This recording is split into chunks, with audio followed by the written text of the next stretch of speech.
Welcome back to Trash Panda Off-Road. Today I hope to get back to the Blue Geo Tracker, but first all this stuff's got to be moved out of the way so I can get it out.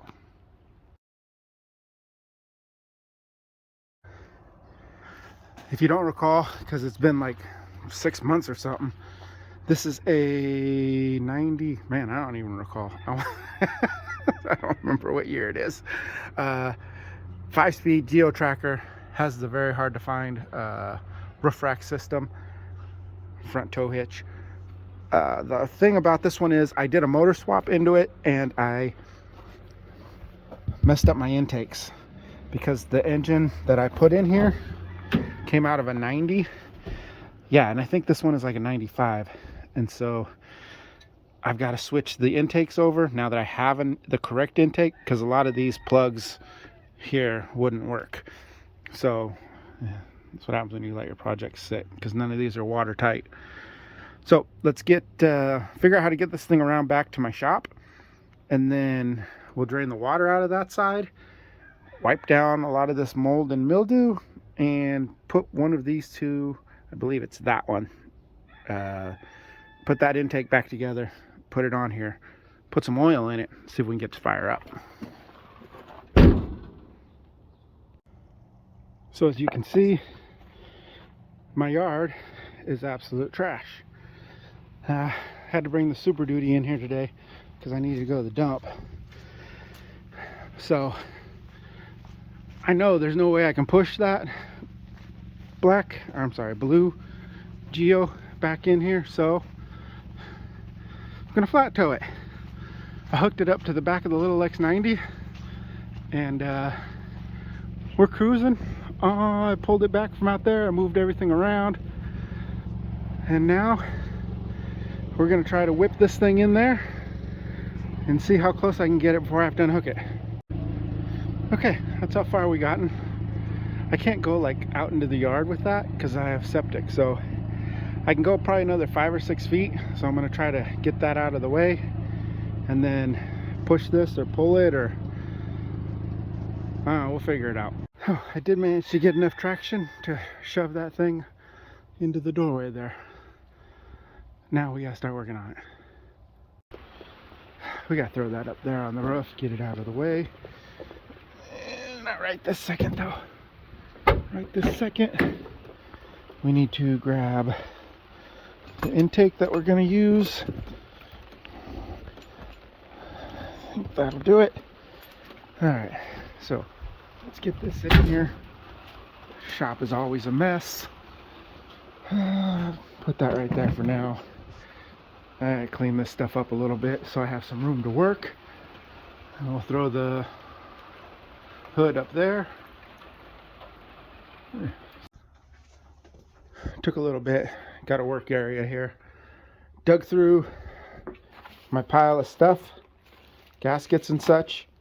I found 2 of the plenum or throttle body, whatever gaskets here. But I did not find an intake gasket.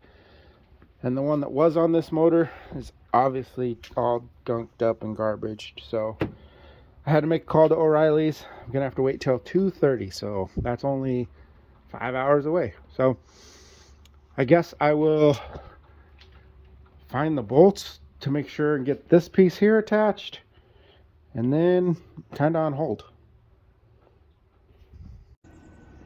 I gotta learn to stop throwing stuff out. So the main issue with that blue one in the back, this is the Trash Panda, but I wanted to come out here and show you. But the main issue with the blue one in the back is it had a dead motor.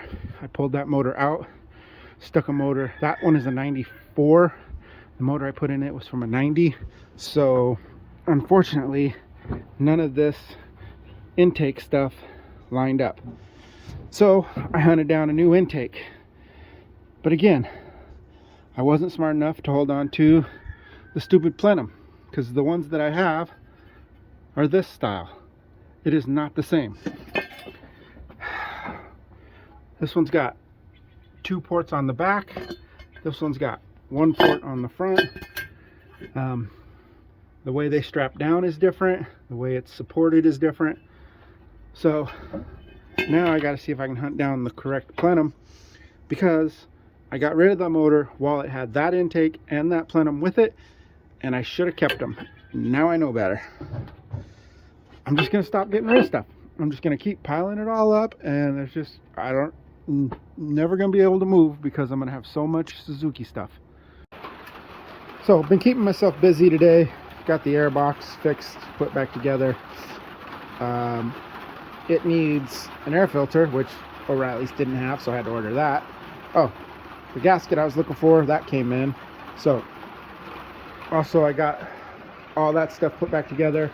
I cleaned up the surfaces, cleaned up all the nuts and bolts, went ahead and put some battery connections in it. Battery is dead. I actually gonna need to buy a battery next time I go to Costco. So we'll get this thing here on,